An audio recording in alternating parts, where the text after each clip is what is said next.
Lead generation is the number one thing that you need to master in order to create success in your business. Now, let's talk about lead generation. The first question you have to ask yourself: how do you want your money to perform? The rich invest their money and the poor spend their money.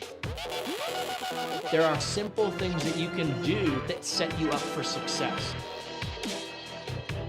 A lot of people say, well, that's great, Rob, that's the number one thing, and that's what I don't know how to do.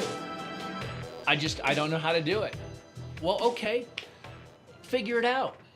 Let's figure out lead generation, because until you have leads, you don't have anything else to do. So your number one thing when you're first starting your business is to pour into and figure out, how am I going to get leads? We break lead generation down into 3 primary buckets.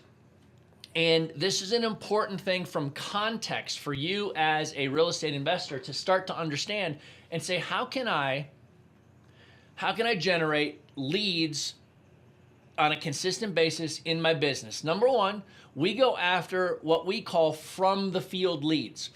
This is from canvassing, it's from driving for dollars, it's from being out in the field, it's from having a team of bird dogs or scouts out in the field, but from the field. And we're looking for things that are signs of distress. These are very property specific things. Disconnected gas utilities, boarded up front doors, broken windows, tall grass, on snowy days, driveways where it snowed 4 days ago and the driveway has no tracks in it. These are all signs of potential property distress problems. And our lead generation from the field focuses on the property distress, because you can't drive by a property and see what's going on with the owners, because maybe they do, maybe they don't even live there. But what you can see are signs of potential distress. So the driving for dollars. Number one, from the field. Number 2, public records. Now, I have become a master of public records because it's important to master your craft. As a real estate investor, you need to become a master of lead generation from public records.